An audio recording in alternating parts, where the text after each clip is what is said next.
Silakan Pak. Baik, kita mulai ya Bapak Ibu. Mohon maaf sedikit terlambat dari jadwal Pak Bagja, Saudara Bagja. Kita akan ada waktu sekitar 1 jam 15 menit termasuk waktu paparan, dan seperti yang lain kami beri kesempatan 10 menit paling lama untuk memberikan paparan atau presentasikan paparan untuk nanti didalami oleh tim seleksi. Silakan Pak. Terima kasih Pak Ketua. Assalamualaikum warahmatullahi wabarakatuh. Selamat siang, salam sejahtera, Om Swastiastu, Namo Buddhaya, Salam Kebajikan. Terima kasih kepada Ketua dan anggota Pansel yang telah mempersilahkan saya untuk memberikan semacam paparan mengenai visi pribadi, karena visi lembaga sudah ada pada Renstra Bawaslu. Bapak Ibu yang saya hormati, pertama yang visi yang akan saya sebagai pribadi akan perkuat adalah memperkuat kapasitas SDM dan sistem informasi untuk mendukung kinerja pencegahan dan penindakan atau pengawasan dalam kurung yang terintegrasi, efektif, dan aksesibel. Kemudian untuk melaksanakan visi tersebut, maka pertama adalah untuk meningkatkan kemampuan dan koordinasi dalam melakukan pencegahan dan penindakan dalam mengawasi pemilu. Ini penting sekali kepada para komisioner dan para staf yang ada di Badan Pengawas Pemilu. Karena hal inilah yang menjadi PR kami terbesar dalam Bawaslu periode 2017 sampai 2022 yang akan berakhir pada 11 April tahun 2022 ini. Kemudian manajemen terkait penguatan dan peningkatan kapasitas SDM yang siap melakukan pencegahan dan penindakan pengawasan, karena komisioner tidak akan terlepas dari staf. Maka didekatkan mic-nya Bos, supaya kedengaran di luar. Agak mendengung nggak Pak? Karena komisioner akan terbantu oleh para staf yang akan melaksanakan tugas pembantuan kepada para komisioner untuk melakukan tugas dan fungsi, melakukan pengawasan di setiap tahapan.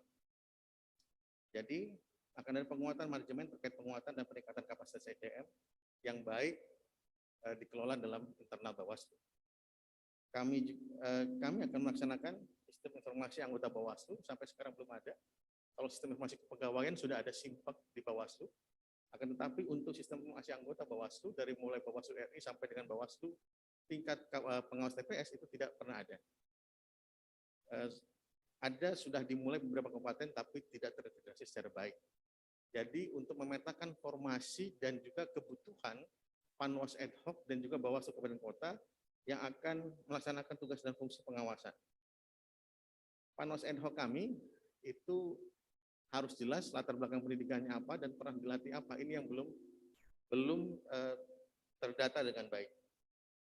Kemudian yang ketiga adalah pencegahan terkait politik uang, politisasi SARA, dan netralitas ASN, TNI, dan Polri. Pada saat ini, Bawaslu periode 2017-2022 telah melakukan upaya kerjasama MOU dengan teman-teman Komisi Aparatur Sipil Negara, Kemenpan RB, Kemendagri, dan juga TNI dan Polri dalam pengawasan netralitas ASN, dan juga TNI dan Polri. Kemudian, untuk pencegahan terkait politik uang, maka ada beberapa program Bawaslu, misalnya Desa Anti Politik Uang, Desa Anti Politisasi SARA, dan Kampung Anti Politisasi SARA dan Politik Uang. Dan ini ada beberapa desa yang tidak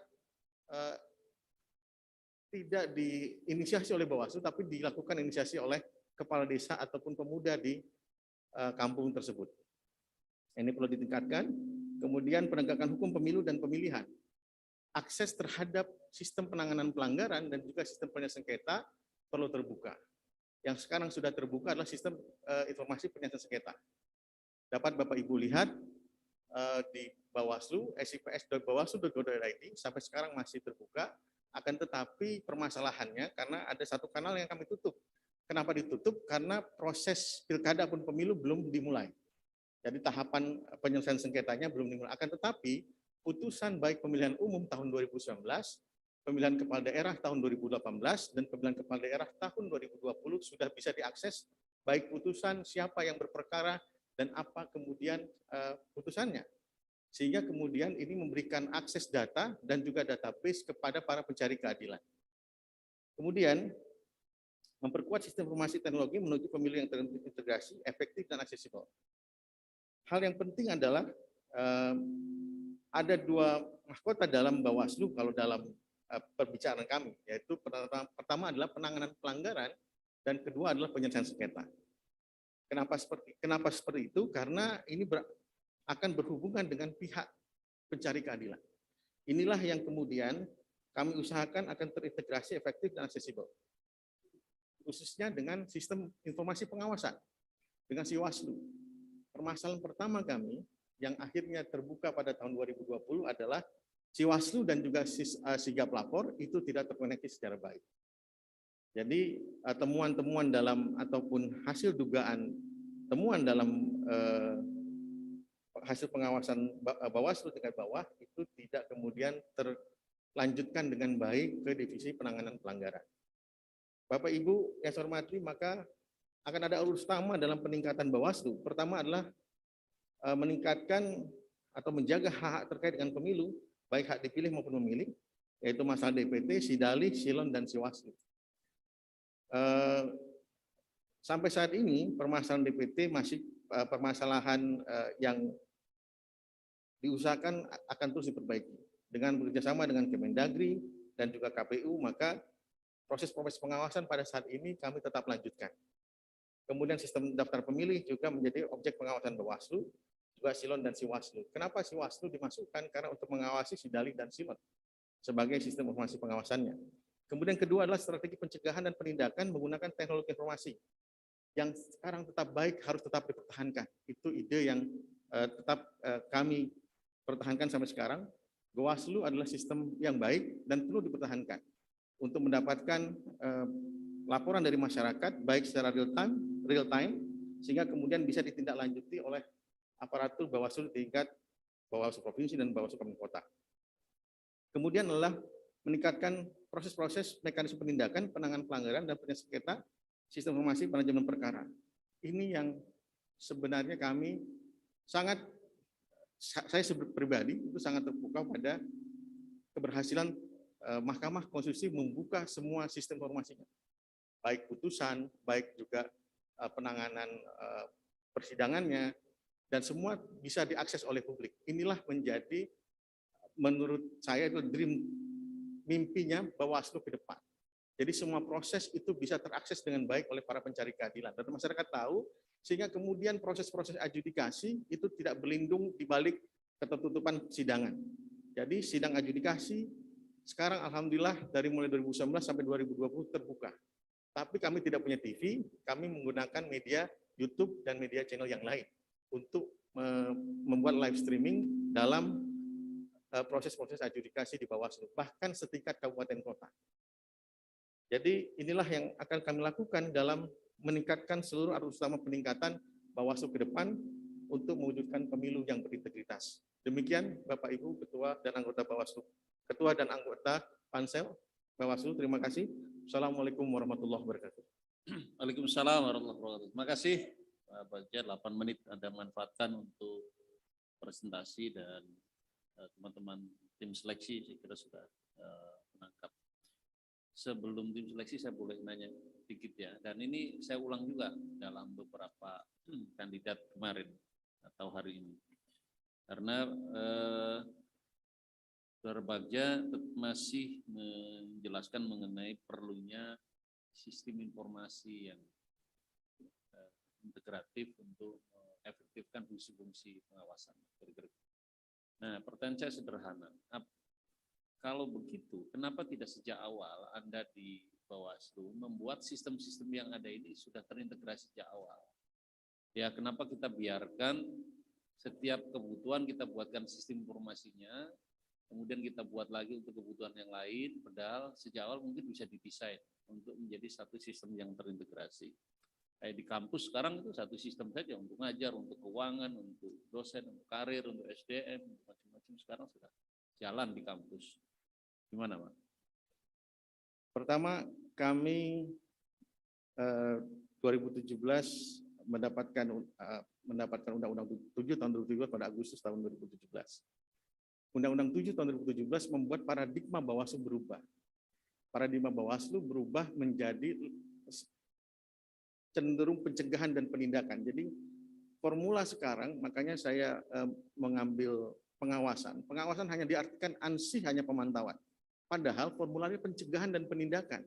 Jadi tidak bisa Badan Pengawas Pemilu, saya di divisi pengawasan, saya divisi penindakan, dan tidak bisa seperti itu. Harus formulanya harus formula pengawasan. Akan tetapi pada formula pembuatan divisi awal ini terbagi terkotak-kotak. Dulunya kami mempunyai ide untuk semua komisioner mendapatkan pelatihan yang sama.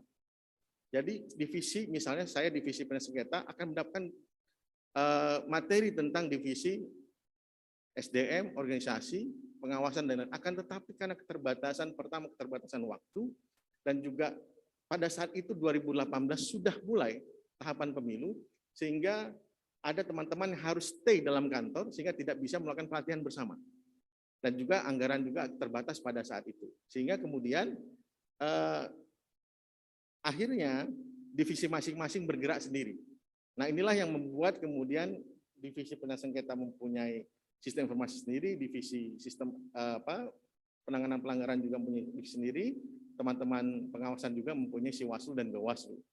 Kalau Gawaslu itu kita mengikuti periode sebelumnya karena masih bisa digunakan, dan itu kita perbaiki dalam proses tersebut. Nah, permasalahan itu kami ketemu pada tahun 2019. Jadi ada data Siwaslu yang tidak nyambung nanti ke penanganan pelanggaran. Ada temuan misalnya di hari H, 126.000 pelanggaran di hari H, tapi pelanggaran kecil biasanya. Pertama adalah KPPS tidak disumpah, kemudian terlambat, kemudian surat suara terlambat, kemudian terjadi tidak membacakan tata tertib dan lain. Nah, hal itu masuk dalam Siwaslu. Akan tetapi di penanganan pelanggaran itu tidak muncul, tidak lanjut. Seharusnya jelas harus ada rekomendasi atau tidak lanjut. Kenapa tidak lanjut? Kenapa harus ada rekomendasi? Karena misalnya pada hari H di pengawas TPS sudah melakukan rekomendasi untuk atau sudah diingatkan. Nah, bentuk-bentuk itulah yang tidak kemudian muncul dalam sistem selanjutnya. Nah, inilah menjadi PR kami pada tahun 2019. Kemudian untuk diperbaiki nanti di tahun 2020, akan tetapi 2020 kita menghadapi permasalahan baru, yaitu permasalahan pandemi dan juga persiapan penyiapan proses-proses. Kalau saya di bidang penyelesaian sengketa, proses-proses persidangan secara daring. Oleh sebab itu terkonsentrasi di sana. Akhirnya ini menjadi satu PR bagi Bawaslu periode ke depan. Oleh sebab itu saya menginginkan ini bisa terkoneksi secara baik antara Siwaslu dan juga nanti sigap lapor. Ini satu kesatuan dalam namanya kalau saya sebutkan sebagai integrated electoral justice system. Jadi semua harus terkoneksi secara baik, dugaan temuan lanjut atau tidak, kemudian berhenti di mana dan bagaimana proses kelanjutannya. Gitu. Terima kasih, Prof. Bagja. Yang lain, Prof. Edi. Ya, makasih Pak Ketua. Saya ada beberapa pertanyaan Pak Rahmat Bagja. Yang pertama, dalam konteks penegakan hukum pemilu, menurut Pak Rahmat Bagja, lebih menitikberatkan pada pencegahan atau penindakan? Pencegahan. Pencegahan. Ya. Jadi kalau bisa lebih dicegah, lebih itu baik. jauh lebih baik. Jauh ya. lebih baik. Oke. Yang berikut, berbicara mengenai sistem yang terintegrasi. Padahal kita tahu persis bahwa Indonesia ini kan sangat luas. Di daerah-daerah, jangankan internet, listrik saja belum masuk. Bagaimana untuk mengintegrasikan daerah-daerah yang di satu sisi punya potensi terjadi pelanggaran, tetapi di sisi lain teknologi informasi belum sampai ke sana. Gimana? Pertama, Bawaslu punya panwascam sampai tingkat kecamatan di masing-masing kota dan juga pengawas kelurahan. Kalau data tidak terkumpul secara informasi dan teknologi, mau tidak mau harus melakukan proses pemberkasan, berkas ataupun surat ataupun hal-hal lain yang bisa kemudian disampaikan ke Bawaslu Kabupaten Kota. Nah, berarti nanti sumber utamanya ada di Bawaslu Kabupaten Kota untuk kemudian melaporkannya ke tingkat RI. itulah rentang kendalinya. Walaupun memang pasti terjadi permasalahan, karena saya baru mengalami misalnya ketika berkunjung ke daerah misalnya Tali Abu itu dua hari 2 malam dari Ambon, sehingga kemudian proses dan masing-masing kelurahan terpisah dengan pulau. Inilah salah satu permasalahan tersendiri, sehingga kemudian masih dilakukan kemudian pemberkasan melalui metode konvensional, tidak melalui jaringan informasi. Tapi kemudian akan ditetapkan Bawaslu Kabupaten Kota sebagai pusat informasinya. Pusat pengumpulannya akan di Bawaslu Kabupaten Kota. Ini yang kami lakukan pada saat ini. Dan kalau kemudian jaringan dan lain-lain tentu akan bergantung juga pada kesiapan infrastruktur yang disediakan oleh pemerintah. Yang kedua, yang berikutnya yang ketiga, mengenai akan memanfaatkan teknologi informasi ya untuk penyelesaian termasuk penindakan ya.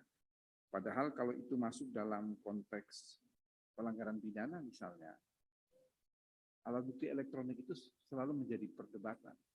Bagaimana menurut Anda?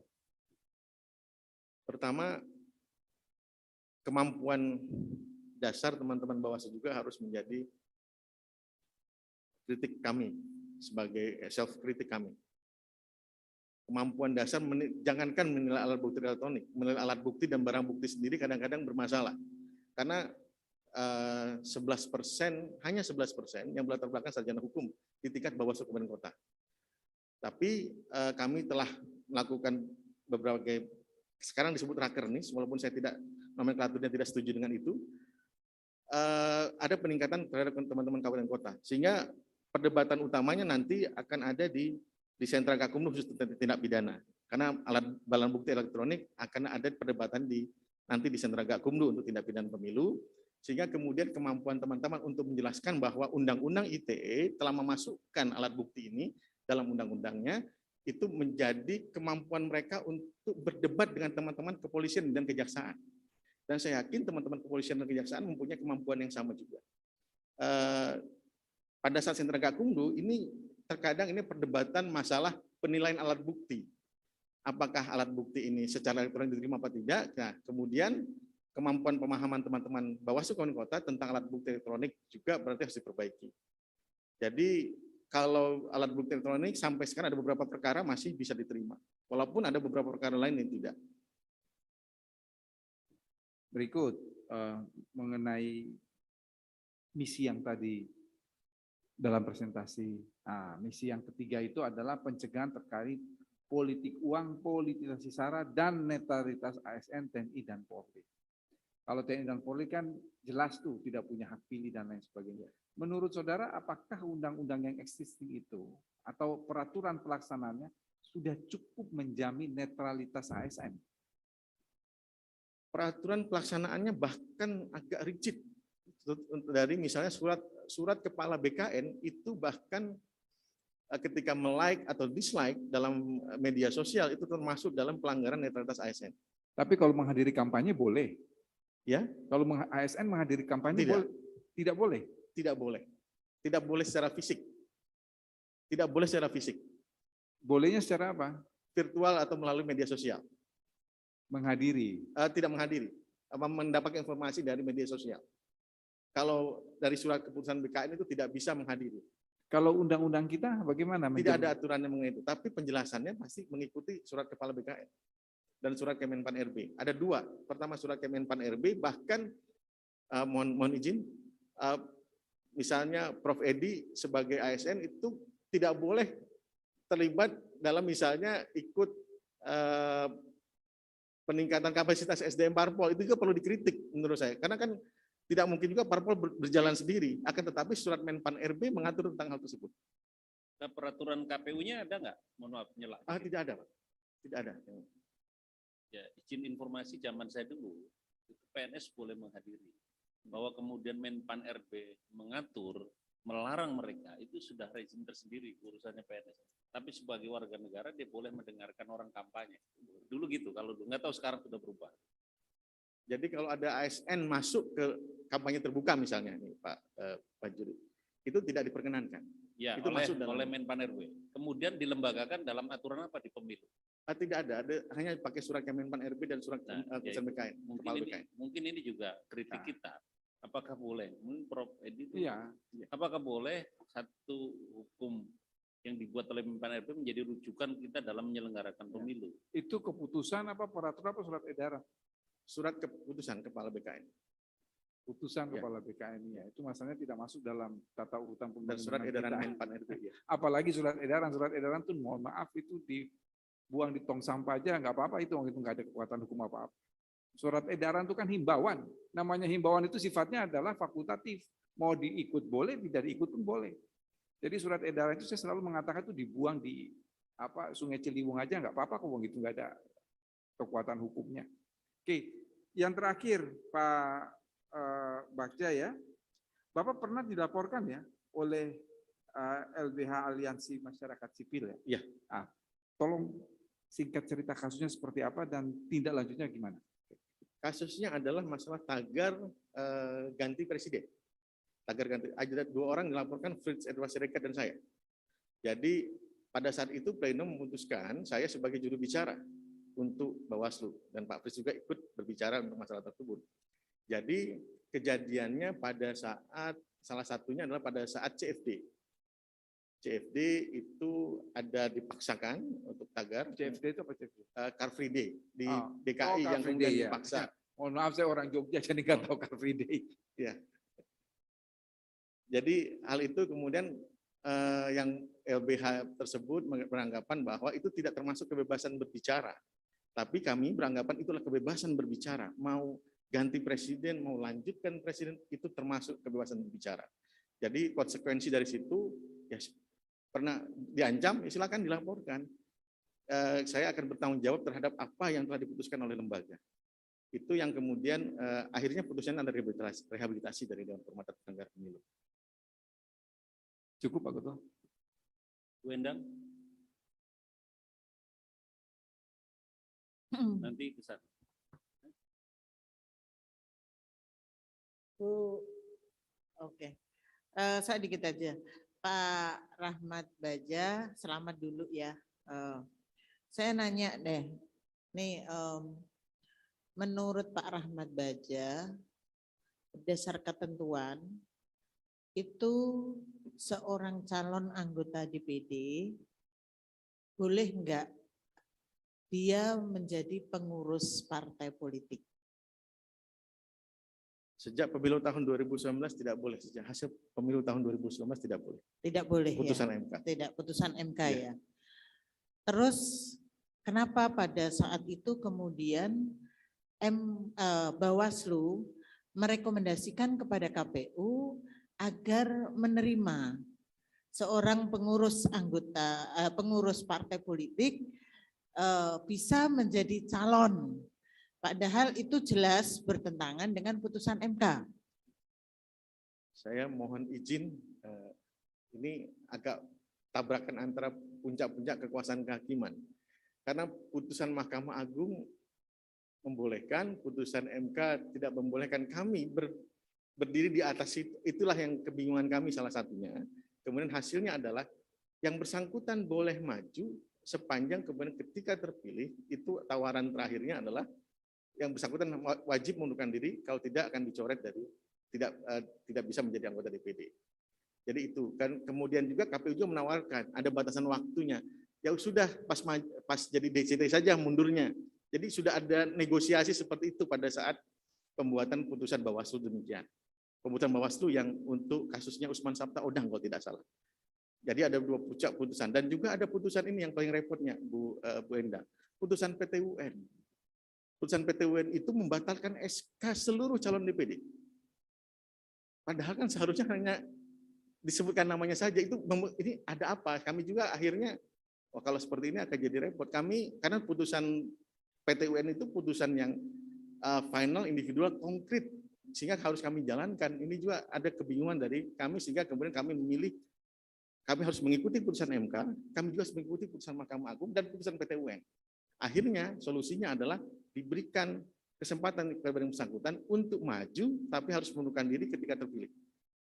Nah, kemungkinan di 2004 kepentingan-kepentingan seperti itu kan akan banyak, Pak. Nah, bagaimana sih sebenarnya membangun sinergi antara KPU dengan Bawaslu? Karena yang jelas peraturan KPU-nya kan sudah ada, gitu ya. Dan tentu ketika peraturan KPU udah ada, dan itu kan KPU harus menjalankan dan itu diawasi oleh Bawaslu gitu loh. Nah, ini juga terjadi kan terkait dengan misalnya konteks pencalonan kepala daerah dan seterusnya. Gimana tuh Pak? Mungkin ada strategi tertentu ini aja. Yang paling konteks faktual adalah mantan narapidana calon anggota legislatif sepertinya. Itu yang akan sangat berhubungan dengan mantan. PKPU sudah membuat batasan tentang itu. Ya, kami sudah pada saat pembahasan draft kami sudah proses ini bertabrakan langsung dengan undang-undang. Kami menyatakan demikian. Kami sudah pada saat draft protes, kemudian juga protes kepada Kumham pada saat harmonisasi juga tidak digubris, kemudian terjadi deadlock pada saat itu, akhirnya tetap dibuat. Putusan pleno menganggap bahwa bisa diperbolehkan untuk maju dan akhirnya diperkuat oleh kesepakatan bersama, diperkuat oleh putusan. Kita menunggu putusan Mahkamah Agung. Akhirnya putusan Mahkamah Agung memperbolehkan untuk kasus tahun 2019 terlepas dari pilkada. Pilkada agak berbeda kalau pilkada. Saya secara pribadi, ini apakah saya boleh ada pendapat pribadi di sini? Di dalam pleno saya Nggak boleh Mas, yang boleh pendapat saya. Ya boleh lah. ya ada putusan pleno Pak Chandra, mohon maaf. Putusan pleno lembaga harus mengikuti, tapi saya pada saat pleno menyatakan ini harus kita challenge. Nggak bisa kalau nggak kita challenge. Pada saat itu rumornya nanti Anda pro terhadap koruptor, bukan pro. Maju tidak kita challenge atau tidak challenge, kita dianggap sebagai pro terhadap koruptor dan lain-lain. Kalau lebih safe-nya, gunakan pasal 76 Undang-Undang 7 tahun 2017. Bawaslu bisa melakukan judicial review kepada Mahkamah Agung. Ini lebih safe dan juga tidak terlihat oleh publik perdebatannya. Biarkanlah perdebatan ini ada di Mahkamah Agung, bukan di kami. Jangan kami jadi berdebat. Akan tetapi pendapat saya pada saat itu tidak. Itu juga dengan kasus Sipol. Kalau kasus Sipol ini belum aja jalan, tiba-tiba sudah mau challenge di Mahkamah Agung. Saya bilang, ya toh ini sudah ada jalurnya. Dulu kan, mohon izin, dulu periode sebelumnya kan seperti ini. Jadi lebih baik kita challenge saja di Mahkamah Agung, apapun putusan Mahkamah Agung, atau misalnya putusan Mahkamah Konstitusi, kita harus ikuti. Itu yang seharusnya dilakukan, menurut saya. Baik, selanjutnya Ibu Pungki. Terima kasih Pak Ketua. Selamat pagi menjelang siang Pak Bagja. Tadi Anda menyatakan memastikan untuk netralitas ASN, TNI, Polri dengan menggunakan MOU. Jadi ada MOU Bawaslu dengan institusi tersebut. Nah, bisakah Anda memastikan anggota TNI, Polri, kemudian ASN yang melakukan pelanggaran tadi diproses hukum? Yang pertama, kemudian kalau ada catatan, barangkali Anda bisa sampaikan kepada kami catatan tersebut. Mohon bisa dijawab. Izin, Bu Pungki, pertama, kalau ASN, kita sudah punya channel langsung kepada Komisi Aparatur Sipil Negara. Komisi Aparatur Sipil Negara akan kemudian menindaklanjuti putusan Bawaslu, ya, rekomendasi Bawaslu untuk menghukum yang bersangkutan, untuk memeriksa. Karena proses penghukumannya akan pada pejabat pembina kepegawaian. Nah, agak terpisah memang di ASN ini. Sehingga kemudian ada persoalan pada pemilu tahun 2019. Kita sudah rekomendasikan, ASN juga demikian, PPK-nya tidak menghukum. Jadi persoalan akhirnya di Pilkada tahun 2020, kalau saya sampaikan bahwa Pilkada itu pelanggaran atas ASN lebih besar daripada pemilu. Kasus Pilkada itu sekitar 1.000 kasus pelanggaran ASN, pelanggaran netralitas ASN di Pilkada. Nah, kemudian Komisi Aparatur Sipil Negara karena kasus-kasus seperti ini membuat data kepegawaian bersangkutan dibuat blur, sehingga kemudian tidak dapat terima gaji. Oleh sebab itu, bekerjasama dengan Menpan RB. Nah, dengan itulah kemudian ada daya paksa untuk itu. Dan dengan Komisi Aparatur Sipil Negara telah berlangsung dengan baik sampai saat ini. Yang belum memang MOU-nya sudah kita punya dengan teman-teman Irwasum, polisi, dan juga dengan teman-teman TNI, akan tetapi proses koordinasinya belum terlalu baik di Polri dan TNI. Sehingga ini yang perlu diperbaiki ke depan. Ada usulan gimana caranya untuk memperbaiki? Usulannya kita pertama harus punya LO antar masing-masing dan juga punya sistem informasi. Nah, tadi menyambung sistem informasi yang bisa dipunyai oleh teman-teman polisi, misalnya ada temuan di tingkat bawah kabupaten kota bahwa polisi A misalnya itu melakukan pelanggaran netralitas ASN, diperiksa oleh Bawaslu. Apakah boleh diperiksa Bawaslu? Nah, pertanyaannya biasanya ini tidak bisa diperiksa oleh Bawaslu, diperiksanya oleh teman-teman polisi sendiri. Jadi, nah kami biasanya akan menanyakan kepada polisi, ini sudah diperiksa apa belum? Ada beberapa kasus yang kemudian ada yang sudah diperiksa, ada yang belum, dan kemudian ada yang sudah dihukum. Nah, ini yang mana SK penghubungannya belum kami dapatkan, ataupun misalnya peringatan kena peringatan atau tidak belum bisa kami dapatkan pada saat ini. Sehingga kemudian PR ke depan adalah mungkin bisa juga bekerja sama dengan teman-teman Kompolnas atau teman-teman TNI tidak punya ini, agar kemudian bisa membuat daya paksa kepada teman-teman Irwasum untuk melaporkan kepada Bawaslu agar jika memang tidak terbukti, ada laporan tidak terbukti, sehingga kemudian keinginan tahuan masyarakat terhadap pelanggaran netralitas ini terjawab. Kemudian yang kedua, sebagai incumbent anggota Bawaslu, mohon diceritakan kepada kami godaan apa aja yang pernah Anda alami? Uang, barang, perempuan? Uang? Silakan. Ya. Uang ada tawaran seperti itu melalui jalur-jalur yang mungkin kita teman dan kenal, kemudian saya lebih banyak menghindar dan tidak ada perbicaraan urusan masalah tersebut. Karena kalau sudah masuk perkara bagi saya ya tidak bisa kemudian kita layani. Akan tetapi kadang-kadang tidak boleh juga kita putus misalnya. Yang bersangkutan pengen tahu perkara ini sudah sampai mana di Bawaslu misalnya. Terus kemudian saya diduga melakukan pelanggaran administrasi. Salah saya apa? Nah, teman-teman parpol biasanya menanya ini salahnya apa? Dan kami harus terangkan. Bahwa salahnya yang bersangkutan kemudian mempengaruhi orang untuk memilih sehingga kemudian harus ditindak dan lain-lain. Ini telah beberapa kali juga kami lakukan. Godaan uang ada, kalau wanita alhamdulillah nggak ada, alhamdulillah tidak ada. Kalau yang lain tidak ada. Terima kasih. Tadi sebagai incumbent juga, kalau Anda menilai diri Anda sendiri, skor 1 sampai 10, 10 itu yang terbaik. Berapa Anda menilai diri sendiri?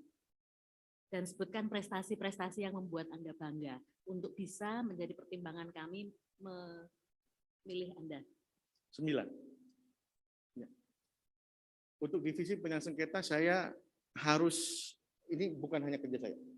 Kerja teman-teman staf, teman-teman komisioner Bawaslu provinsi juga harus dihargai karena pembuatan Perbawaslu mengenai sistem penyelesaian sengketa itu melibatkan teman-teman Bawaslu provinsi dan Bawaslu provinsi, khususnya Bawaslu provinsi, karena mereka yang akan lebih mengalami pilkada dan lain-lain. Nah, apa yang menjadi keberhasilan pertama adalah yang mempunyai latar belakang advokat di Bawaslu itu ada 2, saya dan Pak Abhan. Pak Abhan advokat dari Jawa Tengah, saya dari DKI. Ya. Kemudian kami pada saat itu menerima Bawaslu ini seperti tidak punya seperti ruang peradilan, adjudikasi seperti apa sih? Nggak bisa. Ini apa barang adjudikasi ini? Terus mediasi ini seperti adjudikasi seperti yang dulu, oke. Ruang sidangnya di mana? Lantai 4. Ruang sidangnya harus gotong-gotong kursi dan lain-lain. Jadi saya dan Pak Abhan kemudian memutuskan ini nggak bisa begini, Mas. Saya boleh, Mas nggak bisa begini. Ini kita harus buat ruang persidangan kita supaya kita bisa, walaupun tidak sebaik Mahkamah Konstitusi, kami pengennya meniru teman-teman Mahkamah Konstitusi, tapi kita harus membuat seperti ruang yang lainnya, ruang pengadilan. Ada pintu masuk dan pintu keluar. Kalau kemudian teman-teman di demo dan lain, ada pintu keluar untuk majelis pemeriksa. Nah, ini kami buat dari mulai nol untuk itu. Dari mulai nol, kemudian juga bagaimana melatih staf untuk membuat resume tiap sidang. bagaimana membuat putusan, bagaimana kemudian menilai dalam proses pembuktian. Alhamdulillah karakteristik 4 formasi yang dulu dibuat oleh Pansel periode 2017 itu ada 4 sarjana hukum. Dengan 4 sarjana hukum, jadi kami tidak usah lagi repot untuk melatih bagaimana cara membuktikan pembuktian. Karena penyelesaian sengketa dan pelanggaran saksi pembuktian material. Jadi keterangan saksi akan menjadi penting selain juga keterangan surat. Nah, itu proses penggalian dan lain-lain inilah yang tidak usah diajarkan lagi di Bawaslu tingkat pusat. Akan tetapi di tingkat Bawaslu provinsi, di tingkat Bawaslu dan kota ini PR besar. Sedangkan tahun 2017, akhir tahun 2017 kami harus sudah berhadapan dengan tahapan pilkada dan tahapan pemilu. Dan kemudian pada pertengahan akhir 2017, kami harus melakukan seleksi Bawaslu Provinsi 25 kabupaten kota. Jadi dan juga harus membuat infrastruktur peraturan Bawaslu. Itulah yang menjadi beban kami, sehingga kemudian nanti pasti ada ditanyakan berapa kena sanksi DKPP. Saya mendapatkan sanksi 9 dari 16 aduan ke DKPP, ada 5 peringatan, ada 1 peringatan keras, ada 6 peringatan, ada 1 peringatan keras, dan 9 rehabilitasi. Dan hampir semuanya berkaitan dengan 3/4 perkara itu berkaitan dengan seleksi. Karena seleksi itu kami harus mulai dari Bawaslu Provinsi di tahun 2017, gelombang pertama, gelombang keduanya 2018, karena ada penambahan 4, ada 2 dan 4, kemudian seluruh Bawaslu Kabupaten Kota pada tahun 2023, pada 15 Agustus 2002 dilantik. Jadi prosesnya dari 2018 awal itu sudah dimulai. Nah itulah yang kalau bahasa Jawanya kepontal-pontal itu. Jadi kami harus mengikuti buat peraturan Bawaslu, membuat kultur Bawaslu yang kemudian hanya bisa memantau, tapi juga sekarang harus bisa melakukan proses penindakan. Nah, inilah menjadi poin penting dari penyelesaian sengketa, selain pelanggaran administrasi. Jadi kemudian kami menyusun berapa ruang sidang yang tidak layak, berapa ruang sidang yang layak. Bahkan kami pernah meminjam ruang sidang di Fakultas Hukum yang moot court, tapi kemudian diprotes karena pecah kacanya, dilemparin para pengunjung. Jadi tidak boleh lagi kami menggunakan ruang sidang moot court di teman-teman Fakultas Hukum. Oleh sebab itu inilah kesedihan saya sebagai Kodim Penyelesaian Sengketa, karena pertama ketika masuk ruang sidang dipukul, karena pintu masuk pintu keluarnya sama. Nah inilah keamanan itu inilah yang kemudian membuat saya begitu bersyukur dan berterima kasih kepada Bawaslu Provinsi dan seluruh teman-teman penyelesaian sengketa. Sekarang seluruh proses penyelesaian sengketa itu bisa diakses oleh publik, kecuali mediasi, karena mediasi memang tertutup. Mediasi tertutup, bahkan ada perbedaan ruang mediasi dan ruang adjudikasi seperti apa. Ruang mediasi dia tidak boleh ada bench. Kenapa? Karena semua orang harus sama, dan juga ruang adjudikasi harus ada bench karena dia sebagai majelis pemeriksa. Bedanya seperti itu. Dan kemudian pelatihan mediator, bagaimana menegosiasikan. Sebenarnya kan sengketa ini adalah kesalahan administratif kecil sekali dari teman-teman KPU. Jadi jangan sampai itu dibuka di adjudikasi, tidak perlu dibuka di adjudikasi. Buka saja di mediasi, ada yang perlu kita win-win solusinya seperti apa, akhirnya dibuat di mediasi. Pada tahun 2018 ada 95 perkara, ya.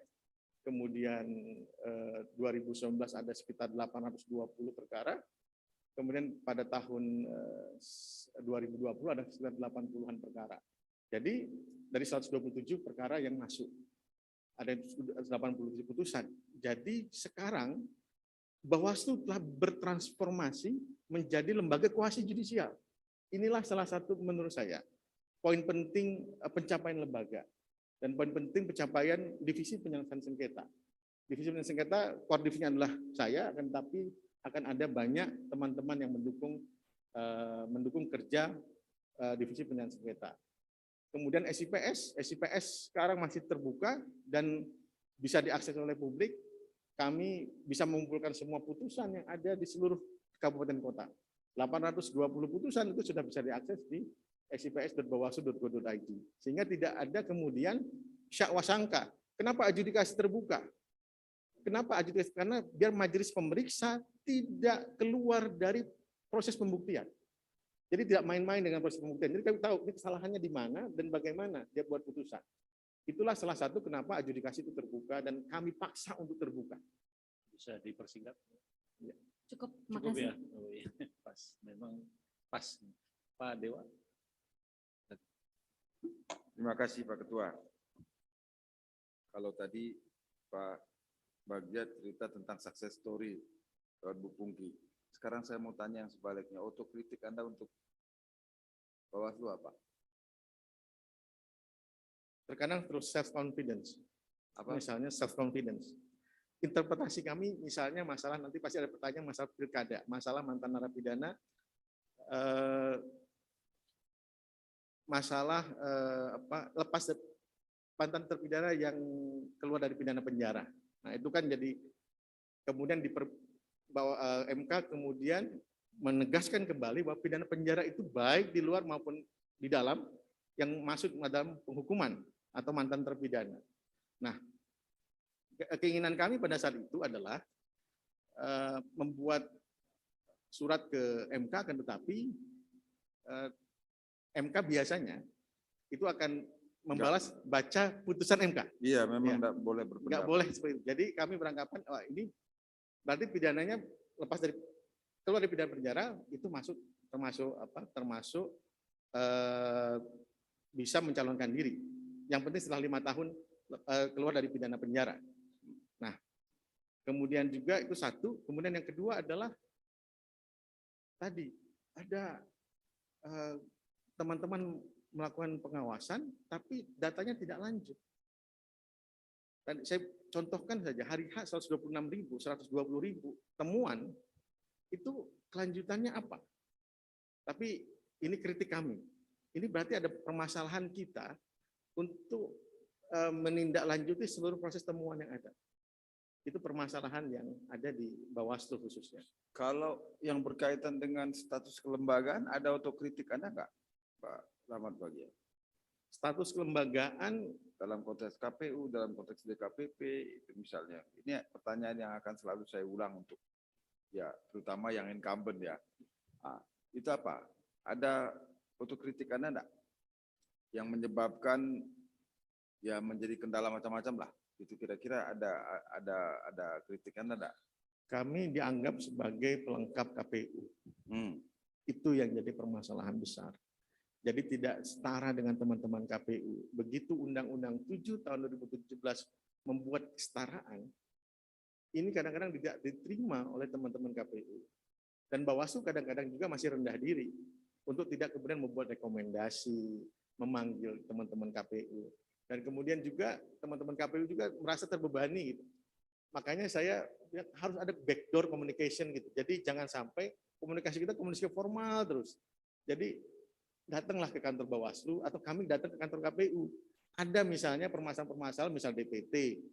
Kenapa DPT berubah jadi 1, 2, 3? Ini KPU bisanya berapa bulan? Kami menawarkan 1 bulan. Teman-teman KPU bilang 2 minggu sudah cukup, rupanya 1 bulan. Jadi kami ada perasaan, kadang-kadang juga merasa sudah diberikan kewenangan Undang-Undang 2017, merasa superior. Panggil terus teman-teman KPU. Kadang-kadang mengganggu tugas teman-teman KPU dalam menyelenggarakan proses-proses pemilu, tahapan pemilu. Itu juga cuma tidak boleh. Jadi jangan sampai kita juga mengganggu teman-teman KPU dengan merasa superior daripada KPU, ataupun merasa inferior. Nah, inilah KPU dalam masa transisi seperti inilah yang kemudian agak canggung sepertinya.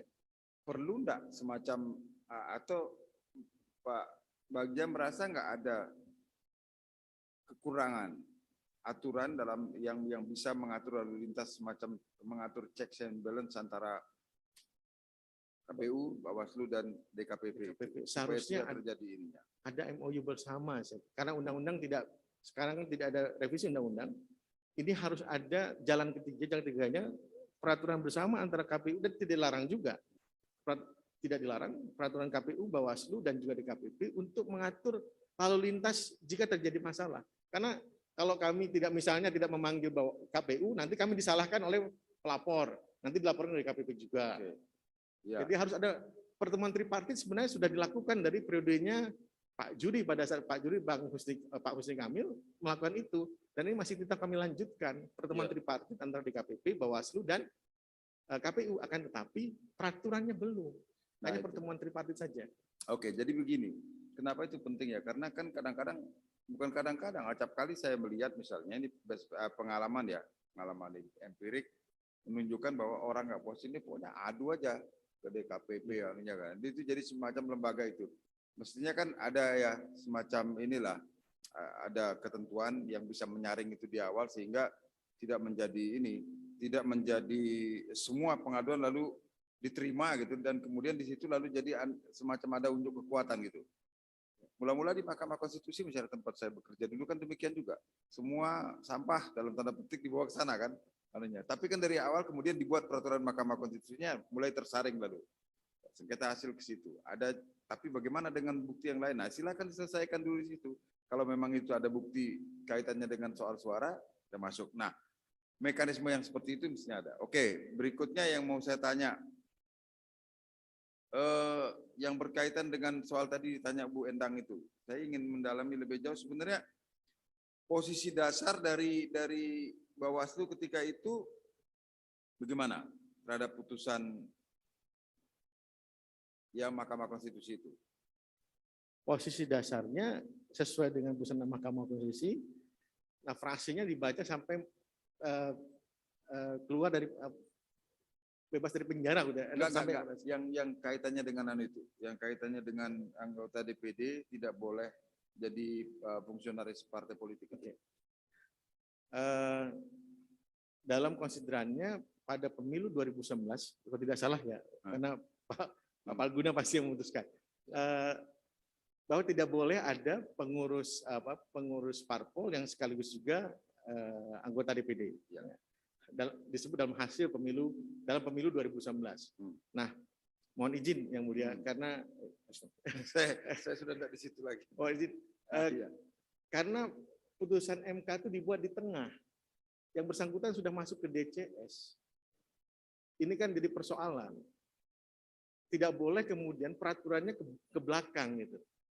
Nah, jadi bagaimana caranya untuk solving itu? Nah, sekarang kalau itu DCS, posisi DCS itu dalam konteks undang-undang pemilu gimana, Pak? Itu masuk dalam tahapan. Masuk dalam tahapan. DCS apa DCT ya? Saya lupa. Belum DCT kan? Itu dia. Di bulan Juli apa ini saya harus cek lagi ya. Masih DCS, saya ingat kok itu. Artinya kalau itu DCT bukan berlaku surut, itu kan masih ke depan. Kalau di tengah ada ini ketentuan yang berlakukan. Tapi lah. Itu sebuah pelajaran. Ini memang ada bagian yang memang dalam tanda petik jadi persoalan dalam sistem ketatanegaraan kita itu, kita memang harus memang harus akui, dan itu tidak henti sampai sekarang juga banyak menjadi objek kajian akademik. Baik,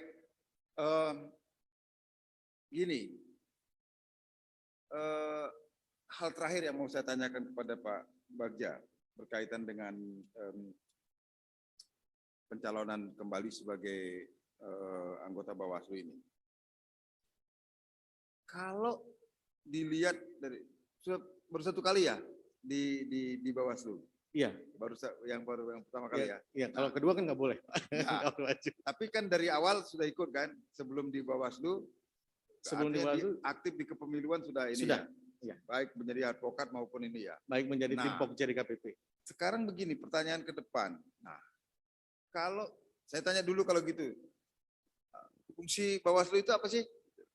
Fungsi Bawaslu membuat mengawasi seluruh tahapan pemilu yang dilaksanakan oleh Komisi Pemilihan Umum. Ya, kalau dikelompokkan ada berapa macam itu? Ada satu membuat standar tata laksana pengawasan, kemudian membuat pedoman pencegahan dan penindakan, mengawasi dengan ASN, mengawasi putusan lembaga-lembaga yang berkaitan dengan pemilu, baik MK, MA, KPU dan lain-lain. Ya, oke. Itu dari semua itu, dari fungsi KPU itu, di mana yang kelihatan paling bolong ini, sehingga yang menyebabkan Bawaslu itu nggak bisa bekerja maksimal sesuai dengan yang diharapkan oleh undang-undang. Dari semua itu. Dari semua itu adalah fungsi pencegahannya masih, karena memang tidak diamanatkan oleh undang, apa sih bentuk pencegahannya kan nggak ada. Itu terserah Bawaslu untuk membuat kreativitasnya sendiri pencegahan itu. Tapi kan pencegahan itu seharusnya berkorelasi dengan turunnya pelanggaran dan turunnya penyelesaian sengketa. Ya. Nah, teman-teman Bawaslu itu kadang-kadang lebih nunggu di akhir daripada di belakang. Misalnya ada politik uang. Politik uang, sudah nanti sudah pas pembagian saja kita sikatnya. Nggak bisa begitu. Ketika ada informasi seperti itu, Anda lakukan karena proses pencegahannya supaya tidak terjadi politik uang. Ini yang terjadi di lapangan. Itu dia yang saya mau tanyakan. Karena begini, kan takutnya kan gini ya. Ini ada Pak Chandra yang di KPK itu. Kadang-kadang kan operasi tangkap tangannya lebih seksi daripada pencegahannya. Padahal kan kalau dilihat dari goal ke depannya makin sedikit ada pelanggaran kan makin bagus. Itu maksudnya kenapa saya mengatakan demikian, karena selalu perbandingan saya adalah, kalau kemarin juga saya tanyakan di kandidat yang di calon anggota Bawaslu yang sama, di luar negeri itu bukan tidak ada penyelesaian sengketa pemilu, ada, tapi orang tidak menggunakan itu. Karena apa? Mungkin trust ya. Artinya semakin sedikit ada pelanggaran, mestinya kan makin bagus. Jadi saya khawatirnya jangan-jangan Bawaslu itu punya pemikiran bahwa makin banyak dia bisa menyelesaikan ada perkara yang itu justru menunjukkan bahwa dia makin bekerja. Takutnya seperti itu di tingkat teman-teman kabupaten kota. Itu gimana pendapat Anda soal itu? Pertama, misalnya saya bandingkan ya Pak Palguna dengan Panwas saya pernah jadi staf Panwas tahun 2004. Tahun 2004. Jadi saya mengerti ketika ada polisi dan jaksa. Ada 1.000 kasus tindak pidana pemilu, 1.000 kasus tindak pidana pemilu. Lebih 1.000 kasus tindak pidana pemilu pada saat itu. Sekarang sudah 382. Jadi semakin tersaring sebenarnya dengan itu. Ataupun jangan-jangan karena koordinasi tidak lancar juga, mungkin saja seperti itu. Di tingkat kabupaten kota kami sudah meminta ya teman-teman agar prosesnya dicegah di awal, bukan kemudian nunggu di akhir. Panwascam itu kita nggak punya fungsi apa? Kita nggak punya fisik intelligence ya. Misalnya Panwascam, saya marah ketika Panwascam itu nunggu di kantor, karena banyak, mohon maaf, kelakuan teman-teman Panwascam 1-2 orang itu nunggu di kantor. Saya divisi SDM, kita terbagi, saya divisi penindakan pelanggaran, saya tunggu di kantor saja, saya nunggu laporan. Lah, bahaya. Pelanggaran itu di sana, di lapangan, bukan di kantor. Lah, kantor itu sudah selesai semua. Nah, itu dia yang saya maksud. Itu yang kami, makanya saya turun ke bawah untuk kemudian, ayo tangkap apa yang ada di benak masyarakat. Nah, proses penulisannya yang susah. Teman-teman Panwascam itu kadang-kadang tidak bisa membuat form A dengan benar. 5W 1H. Kalau bisa buat 5W 1H, itu bisa terdeteksi ke depan ini besok akan ada pembagian uang di mana, sehingga kemudian kita bisa buat patroli untuk mencegah terjadinya itu, bekerjasama dengan polisi. Kemudian yang nanti semua ini hilang dong pelanggarannya, alhamdulillah seharusnya demikian. Tapi ada beranggapan tunggu saja biar ada di kami ada laporan kami berhasil menangani politik uang. Nah, ini juga masalah. Nah, Pak Rahmat, Pak Bagja, yang saya mau tanya itu gini. Berarti apa namanya? Paradigma itu yang harus diubah. Mindsetnya harus berubah. Nah, ini yang makanya pelatihan ini meningkatkan kemampuan dan koordinasi, itu pelatihan mindset. Saya mau tanya itu yang jadi lanjutannya setelah kalau Bapak setuju bahwa paradigma itu harus diubah. Sekarang kaitannya dengan presentasi ini. Kemana itu yang anunya itu? Bagian mananya itu? Kemampuan dan koordinasi untuk melakukan pencegahan. Baru kemudian penindakan. Makanya pencegahan itu di awal, bukan penindakan di awal. Kami ini penyelesaian sengketa, pelanggaran itu orang-orang belakang. Sekarang pertanyaan, saya mau lanjutkan dari situ, ini pertanyaan sekaligus pertanyaan terakhir saya. Kalau menganggap proses pencegahan itu penting, itu kan sebagian kewenangan itu bukan ada di Bawaslu kan? Kalau mau pencegahannya. Iya. Artinya begitu banyak kompleksitas masalah sebenarnya yang dihadapi. Apa hanya sebagian saja kewenangan untuk melakukan pengaturan dalam bidang pencegahan itu ada di Bawaslu. Selebihnya adalah ada di lembaga-lembaga yang Lembaga lain. lain, iya, tapi Iya. kalau kemampuan Panwas kita mampu berkoordinasi, mampu meyakinkan teman-teman kepolisian, teman-teman tokoh masyarakat, itu akan menjadi faktor penting dalam menggerakkan untuk mencegah. Jadi kalau kita tidak mampu, nggak ngerti, kemudian mindsetnya masih tunggu di belakang saja nih, baru kita sikat, ya, itu akan jadi masalah. Tapi kalau mindsetnya sudah berubah, kemampuannya meningkat, saya kira akan ada perubahan paradigma yang akan terjadi. Oke, cukup Pak Ketua dari saya. Terima kasih, Gus Rosin. Kalau bicara money politics itu memang sangat menarik ya. Saya meneruskan Pak Palguna. Berapa banyak kasus money politics yang diproses oleh Bawaslu pada pemilu kemarin? Pada pemilu sekitar kalau masuk 32 perkara, 30-an perkara, 36 atau 40 perkara. Akan tetapi ada namanya, ini saya bilang ini masuk dalam money politik. Misalnya menggunakan fasilitas negara, anggaran negara, misalnya dana desa dan lain-lain untuk caleg. Nah itu tidak dimasukkan dalam politik uang. Nah itu seharusnya menurut saya masuk dalam politik uang. Nah kalau masuk dalam itu akan ada sekitar 80-90 perkara. Hampir 100 perkara. Karena masuk kepala desa. Itu laporan ya? Banyaknya temuan. Temuan ya? Berapa banyak yang diproses? Yang diproses itu yang 90 itu sudah masuk dalam putusan pidana pemilu. 90 putusan. 90 putusan. Pidana dari 382 putusan dari pidana. 300. Oke. Menurut Bapak dari sekian banyak isu yang ada di luar sana dengan 90 putusan itu sudah cukup sudah cukup istilahnya ya? Representatif tidak, Pak? Kalau representatif tidak. Akan tetapi sebagai daya dukung untuk menurunkan, sebagai contoh itu bisa dilakukan. Karena pencegahan politik uang tidak bisa diletakkan pada Bawaslu. Kalau mengutip Gus Rosin pasti la yukallifu nafsan. Kita tidak boleh dibebankan kemampuan di luar kemampuannya Bawaslu. Jadi harus bisa koordinasi dengan teman polisi, jaksa, dan kawan-kawan, dan juga teman-teman dari kementerian dan partai politik. Nah, yang belum kerjasama kita dengan partai politik, Pak Rosin. Jadi dengan partai politik inilah yang kemudian harus ditingkatkan kembali. Jadi kalau ini tidak sebanding, karena banyak pasti ini sudah menyebar praktik politik uang. Tadi saya ikut yang sebelumnya ya, itu bukan kalau pertanyaan Pak Chandra tadi pengetahuan, bukannya pengetahuan. Kemiskinan yang struktural juga akan, kalau dia punya pengetahuan tapi dia miskin, ya itu pasti akan jadi masalah.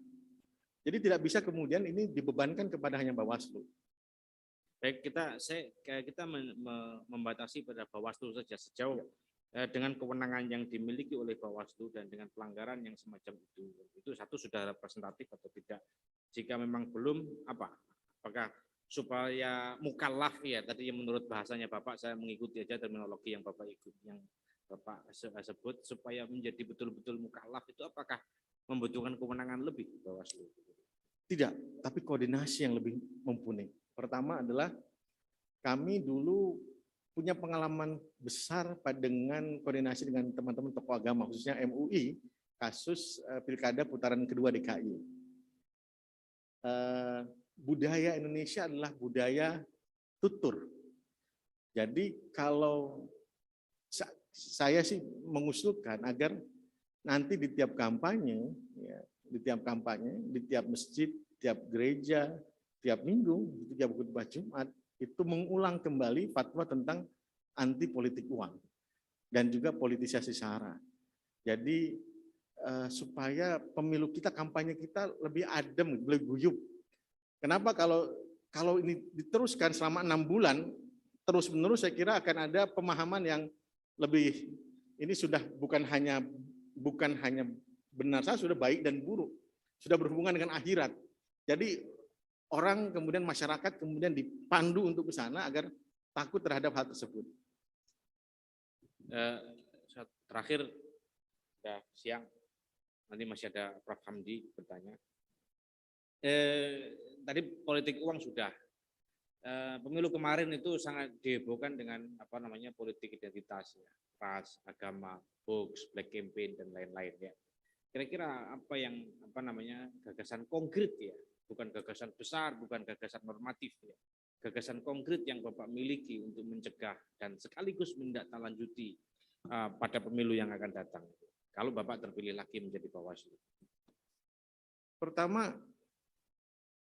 kalau deklarasi dan kawan-kawan sudah dilakukan di Bawaslu periode kali ini. Pembuatan Itu normatif ya, deklarasi itu ya, yang jangan yang normatif, yang detail-detail saja, yang konkret ya. Pertama adalah membangun budaya literasi digital. Jadi jangan sampai orang, kalau saya lihat penelitian, jadi yang membaca dan kemudian menyebarkan itu tingkat pendidikannya bukan SMA ke bawah, bahkan S1. Nah, tingkat pendidikan itu akhirnya tidak menjamin salah satunya literasi digital pada semua orang. Oleh sebab itu harus ada kemudian upaya yang efektif ya untuk melakukan literasi digital. Kemudian kami telah melakukan kerjasama dengan 9 platform misalnya, dengan Facebook, dengan YouTube dan kawan-kawan untuk kemudian meredusir berita-berita hoax dan politik identitas di media sosial. Akan tetapi permasalahannya ketika laporan itu dilaporkan oleh masyarakat, itu tidak beserta dengan alamatnya, linknya, itu jadi permasalahan. Jadi kita ada beberapa yang tidak lanjuti jadi ada sekitar 10 perkara laporan, tapi lebih banyak yang kita take down bekerja sama dengan teman-teman Kominfo, dan juga Facebook punya aturan sendiri tentang politik identitas, sehingga kemudian dia akan men-take down sendiri ketika ada di Facebook itu orang menyiarkan broadcast yang berkaitan dengan politik identitas. Kami sudah beberapa kali ya, sudah bahkan MOU dengan teman-teman itu, bahkan ada LO kami, kemudian mereka masuk. Ini termasuk masalah nggak di Indonesia? Kalau di Amerika masalah misalnya, di Indonesia masalah juga, akhirnya di take down. Itu sudah dilakukan dan ini akan terus dilakukan karena kemampuannya bukan pada Bawaslu, lebih banyak akan pada teman-teman Kominfo dan juga teman-teman platform itu sendiri. Dan ini yang perlu diintensifkan kembali ketika menjelang pemilu maupun pilkada. Yang paling akhir, tadi terakhir, ini paling akhir. Peringatan terakhir. Bapak kan udah di situ, dan ada berapa divisi Pak di situ? Ada pengawasan dan ada 5 lembaga, hukum, humas, dan data informasi. Macam-macam ya, masing-masing mempunyai fungsi sendiri-sendiri. Nah, kalau misalnya taruhlah Bapak terpilih dan ternyata tiba-tiba negara hanya menyetujui taruhlah 70 atau 75% dari anggaran yang diajukan. Aspek apa yang akan Bapak sunat duluan itu kira-kira? Pertama, rakernis yang mengumpulkan banyak orang. Rakernis Pak, pengumpulan rakernis itu kan banyak. Jadi untuk rakernis itu Bawaslu Kabupaten Kota hadir. Nah, rakernis bisa digantikan dengan webinar, dengan rakernis dengan daring. Itu bisa kita lakukan karena Bawaslu Kabupaten Kota itu pasti punya punya jaringan komunikasinya lebih baik daripada Panwas. Dan kemudian pertemuan-pertemuan yang tidak perlu ya, yang bisa dilakukan dengan daring itu bisa kita lakukan. Dan itu sangat memangkas, terbukti pada 2020 itu terpangkas sekali dengan itu. Bahkan kami sudah refocusingnya sudah 5 kali untuk masalah tersebut. Jadi memang sudah terpangkas. Kami tahun 2020 50% Pak pemangkasannya. Padahal itu pilkada. Ya, maksud saya 70% dari 50% itu. Ya. Terima kasih Pak Ketua, terima kasih. Sebelum Pak Bahtiar, Pak Chandra silakan. Ya, saya cepat aja karena diingatkan sudah waktunya. Pertama, Pak ini visinya, kalau bisa dilihat visinya, ya visinya memperkuat kapasitas SDM dan sistem informasi Itu visi Saya pribadi. pribadi ya. Ya, karena visi lembaganya menjadikan lembaga Iya, iya. pengawas Oke. terpercaya. Kalau ini jadi visi Bawaslu, kasihan banget gitu loh. Oh iya, Cuman SDM dan sistem informasi aja. Oke. Yang kedua misinya. Nah, kemudian di sini misi ya. Di sini pengawasan. Nama yang nomor 2, manajemen SDM manajemen terkait penguatan dan peningkatan kapasitas SDM yang siap melakukan pencegahan dan penindakan dalam kurung pengawasan. Pengawasan ini apakah penindakan pengawasan atau pengawasan bagian dari pengawasan ini merujuk kemana nih? nah ini Pak Chandra, ini kesalahpahaman yang terjadi pada 2017-2022. Pengawasan dianggap hanya ansih pengawasan, bukan pencegahan dan penindakan. Seharusnya pengawasan itulah pencegahan dan penindakan. Oke. Jadi Kalau pengawasan adalah pencegahan pencegahan dan dan penindakan, maka dalam kurungnya itu harusnya bukan di belakang penindakan saja, gitu loh. Ya. Ini kalau yang tadi salah paham, ini salah tulis. Ya. Oke, karena di sini bisa dibaca bahwa pengawasan adalah penindakan saja. Iya, betul Pak. Ini tafsir secara literalis loh, Betul Pak. Ya. ya. Terima kasih. Ada kesalahan tulis Pak. Ya. Maksud Anda kan pengawasan adalah pencegahan, Pencegahan dan penindakan. penindakan. Oke, kalau begitu saya nggak nanya lagi yang itu. Cuma saya nanya yang lain, gitu ya.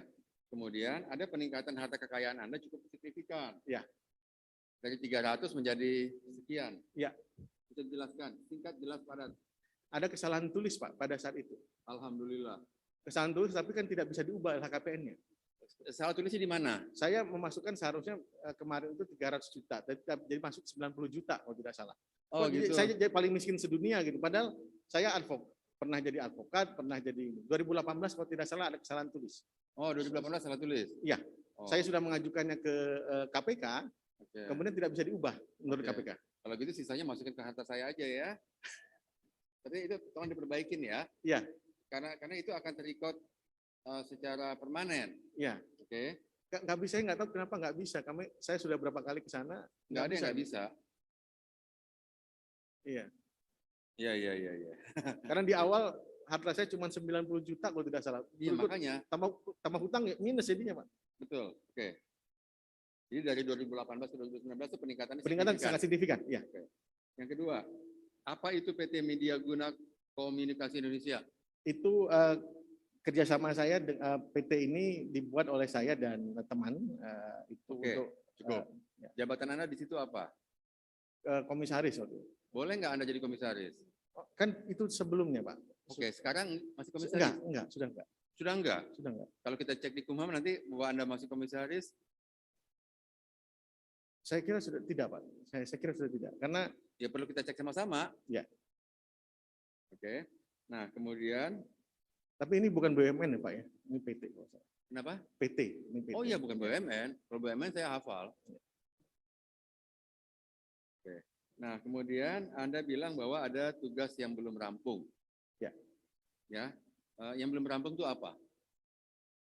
Tugas saya yang belum rampung adalah pertama meningkatkan tadi kemampuan dan koordinasi teman-teman Bawaslu khususnya di tingkat Bawaslu Kota dalam memahami tugas fungsi Bawaslu. Itu Oke. yang belum rampung menurut saya. Kenapa belum rampung? Karena prosesnya Anda 5 masih- tahun loh. Iya, karena kita 2017 itu undang-undangnya baru, kemudian fondasinya sudah kita buat, tapi bangunannya belum selesai. Bangunannya, jadi tadi yang ditanyakan sama Pak Palguna, jadi mindset teman-teman itu masih mindset 2000, ini susah merubah mindset 10 yang tahun lalu dengan 4 tahun ini. Berapa teman Anda? Teman-teman itu berapa tuh? Berapa orang? Sampai tingkat kabupaten kota, Bukan. 4 orang Pak. 4 orang kan? Iya. Nah, kalau 4 orang Bawaslu-nya udah beres. Oh, di Bawaslu sudah beres kalau untuk itu. Oh, jadi teman-teman yang di Bawaslu provinsi. Provinsi, Bawaslu kabupaten kota, ini masih PR Pak, masih PR besar. Oke, itu aja daripada Pak Ketua menegur. Terima Terima kasih. kasih Pak Chandra. Silakan Pak Batian. Iya Pak Ada Bagja. 3 menit Pak. Pak Bagja ini sudah punya pengalaman dan mitra kerja saya sebenarnya. Jadi tahu rekam jejaknya, pemahamannya, wawasannya. Kalau ditanya bola balik tentang pengawas sudah. Selesai lah Pak Bagja. Yang paling penting bagi kami adalah tolong yakinkan kepada kami Pak Bagja bahwa ketika Anda dipilih kembali menjadi anggota Bawaslu 2227 bahwa memang Anda sudah siap dan tentu juga termasuk bersinergi dengan pemerintah dan DPR karena KPU ini, Bawaslu ini nggak bisa sendiri gitu. Nah, bagaimana mungkin Pak Bagja sudah melakukan simulasi-simulasi yang nyata, yang konkret yang bisa Bapak share, bagaimana mengatasi sejumlah kemungkinan masalah-masalah yang terjadi di 2024 ketika ada tahapan pemilu dan pemilihan kepala daerah yang kemungkinan beririsan pada tahun yang sama. Itu yang pertama. Yang kedua, bagaimana Bapak bisa konsisten terus menjaga etika hubungan antar lembaga. Ini saya mohon izin Pak Bagja, saya harus berterus terang di ruangan ini, kita terbuka pada publik.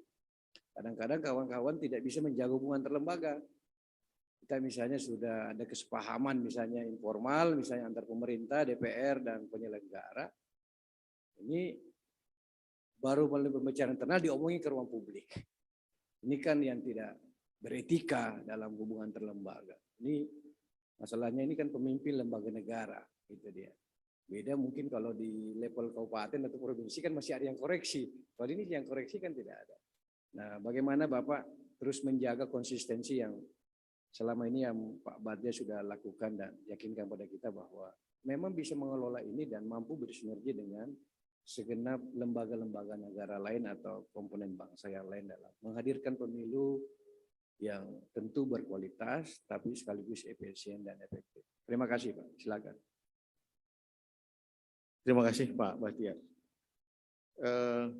Pak Bahtiar ini juga sering berdebat dengan kami, tapi kami banyak sekali mencapai solusi dengan Pak Bahtiar.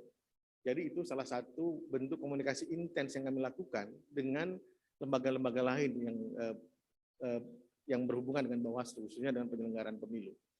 Komunikasi intens ini, mohon maaf karena saya di penyelesaian sengketa kan banyak berhubungan dengan penyelesaian sengketa pada saat itu. Beda dengan Pak Ketua nanti ya, Pak Ketua pasti berhubungan terus. Dan kami selalu meng-push Pak Ketua misalnya, kami push Pak Ketua jika ada sesuatu yang ada, ini akan ada trouble ini, tolong hubungi Pak Mendagri, tolong hubungi KPU dan kawan-kawan. Kenapa? Karena komunikasi kita ada prediksi ke depan akan ada masalah. Sehingga kemudian komunikasi harus dibangun terlebih dahulu, masalah itu akan bisa dihadapi. Nah ketika dengan itulah kemudian komunikasi intens juga bukan hanya dengan pemerintah, tapi juga dengan Komisi 2 DPR. Sehingga sampai sekarang saya kira komunikasi Bawaslu termasuk salah satu yang efektif untuk menjaga komunikasi yang intens tersebut.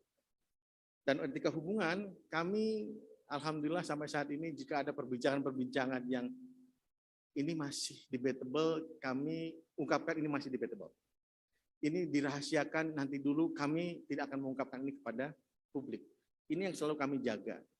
Bahkan saya dan Pak Bahtiar ini kenal, saya punya kontaknya, saya tidak pernah mengkontak Pak Bahtiar dalam masalah seleksi ini.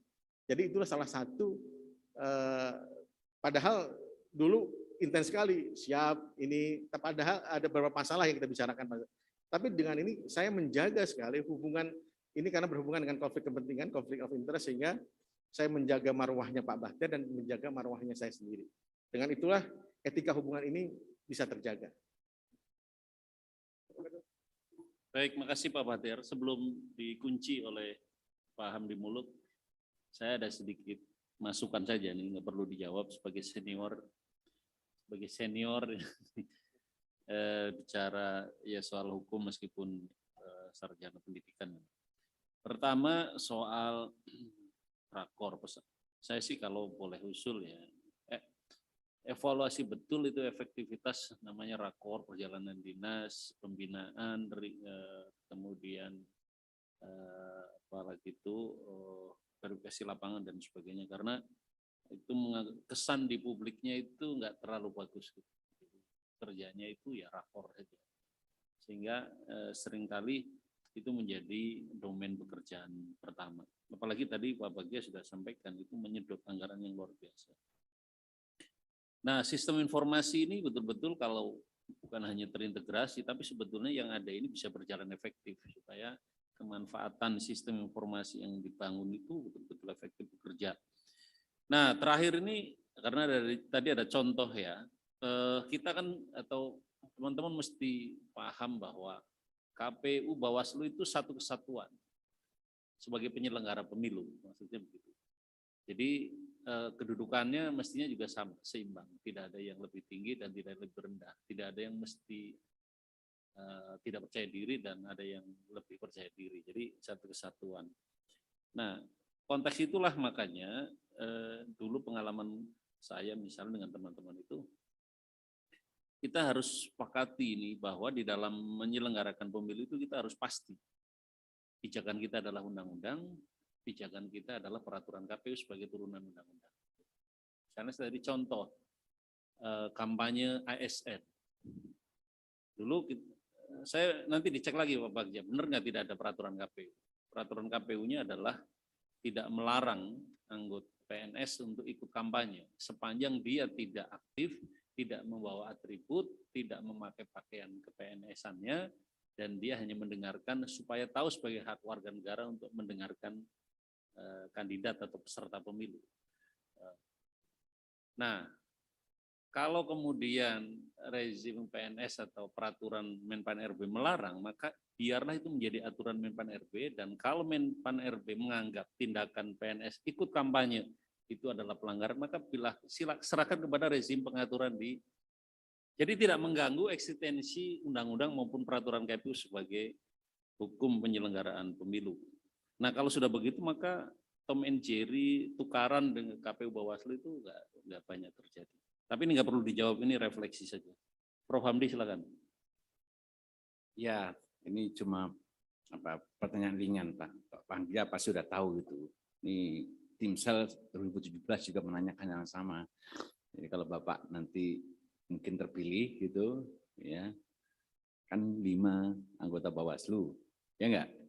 Jadi kalau Bapak kita beri kesempatan menilai dari 19 itu di luar dari Bapak yang layak, 4 orang lagi jadi komisioner siapa Pak? Bawaslu Pusat. Siap. Pada dasarnya saya bisa bekerja sama dengan semuanya. Ini jangan jawab kayak tadi lagi ya. Misalkan ke tim pansel katanya. Enggak, saya mau lanjut Pak. Minta pribadi Bapak ini jawab ya. Kan pada dasarnya saya bisa bekerja sama dengan semua orang, akan tetapi ada preferensi pribadi yang mungkin saya kenal dengan, kebetulan ada Bawaslu Provinsi yang saya kenal, maka ada Ketua Perempuan, ada Bu Siti Rahma, kemudian ada perwakilan sengketa juga namanya Pak Toto. Coba pelan-pelan nyebut namanya. Oh ya, Pak Toto, kemudian Pak Herwin, dan juga Pak Ruhermansyah. Oke, saya ulang tadi ya, tadi Siti Rahma, Bu Hermansyah, Pak Toto, Pak Herwin. Ya. Cukup, makasih Mas Fajar. Makasih. Belum 30% perempuan ini. Tapi ya itu pendapat. Preferensi pribadi Pak. Tadi 100% perempuan Pak. Baik, terima kasih. Saudara Bagja, Pak Anda Ketua. sudah. Pak Ketua, izin ya, tolong dicek di data Kumhamnya. Yang tadi, PT yang tadi. Artinya kalau sudah tidak aktif dimatikan. Kalau belum saya akan ini, karena saya tidak aktif lagi untuk itu Pak. Semenjak saya. Termasuk gaji sebagai nggak ada penghasilan Pak. Udah nggak ada lagi.